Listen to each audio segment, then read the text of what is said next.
I really wanted to intro today's vlog in front of one of the best places in Peterborough, but it's making so much noise. I can't imagine the combination of sound problems and that pub. See, there you go, that's one for the long time fans.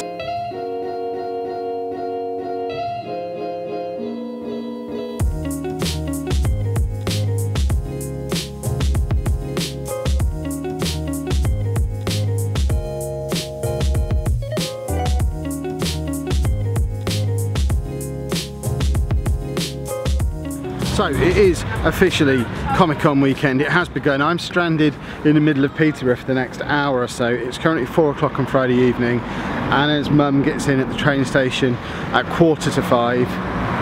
But I've just finished work and I thought, well, I could stay at work for an hour and do nothing because half term has now begun. There's nothing for me to be doing there. Or I could come and mooch around in the centre of the city for an hour.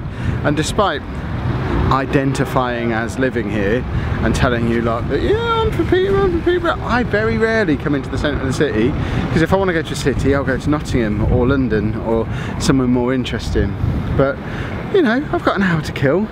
Let's go and see what we can do in Peterborough for an hour. I'll tell you what, if we've got weather like this all weekend, Comic Con is going to be absolutely awesome. I'm actually struggling to find a cloud in the sky.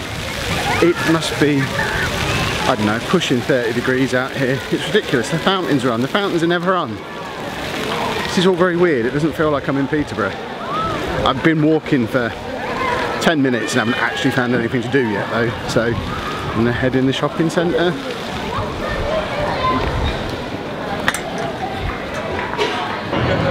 I had hoped there'd be some kind of attempt at air conditioning in here, but it's just as hot as it is outside. I am a little bit worried about this situation here. I've been out in the heat for 20 minutes and the hair's already going floppy. I've now got half an hour until the train is in. I haven't got time for a haircut. The problem with that is I've been having my hair cut by the, well, not the same man, but at the same place for over 30 years. And that place isn't here. It's a big risk before a big weekend.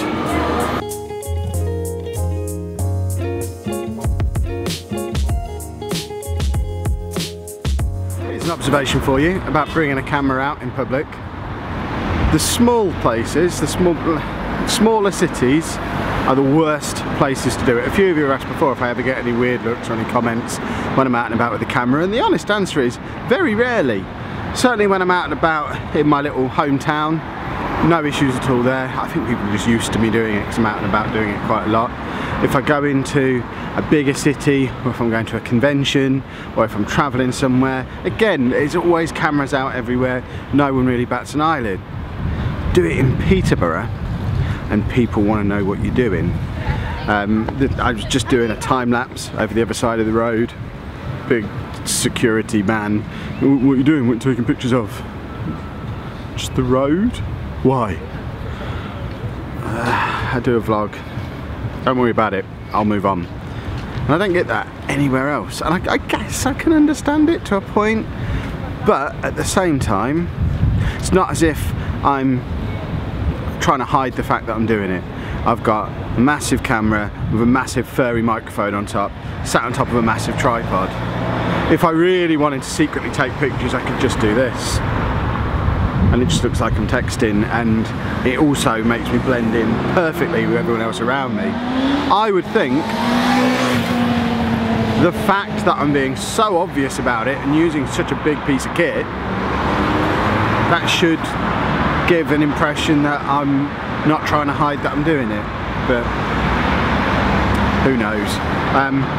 15 minutes until the train gets in, still haven't found anything interesting to do in Peterborough on a Friday afternoon. I might just go and sit in the train station. 10 minutes to go. I've resorted to just sitting on a bench outside the train station. Boring city.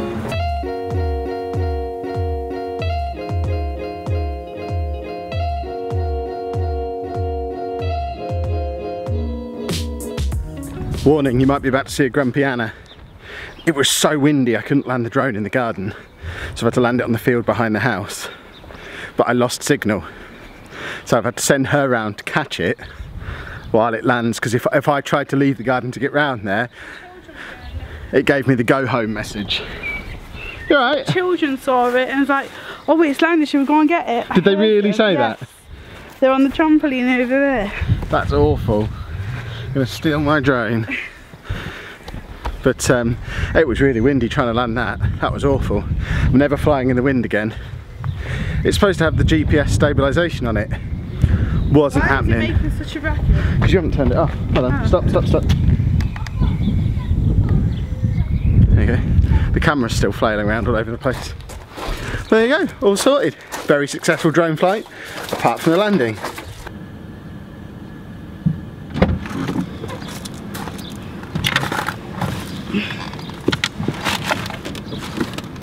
What you got on your face? They're nice.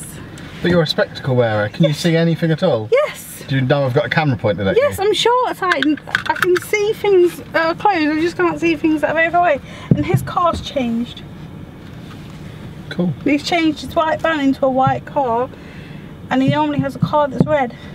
Now he has a white car. We almost got away from the house there, but she's run back in again.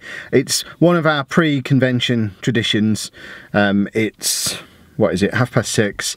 We now have to go to Tesco and buy all the stuff that her mum needs to get through the weekend with Andy, because there's no way we could expect Anna's mum to be able to take Andy out at any point without us there. So the two of them are basically trapped in the house for 2 days now. So we have to make sure there's no reason at all for them to need to go out and get any provisions. We know there's toilet roll needed. We know we're going to get some fish and chips for tea, because we like fish and chips before Comic Con. But we don't know what food her mum wants to get through the weekend. She doesn't like spicy stuff, so the batch cooked stuff we've got in there is going to be no good. So we're going to go to Tesco and just buy a load of stuff that she'll want, but Anna forgot to ask her what she... £37 for one woman and one child to make it through one weekend. Oh, no, hideous. More than £37. Right, bags all packed. Just got to stick all, there's like 1,000 batteries on charge, they all need to go in as well.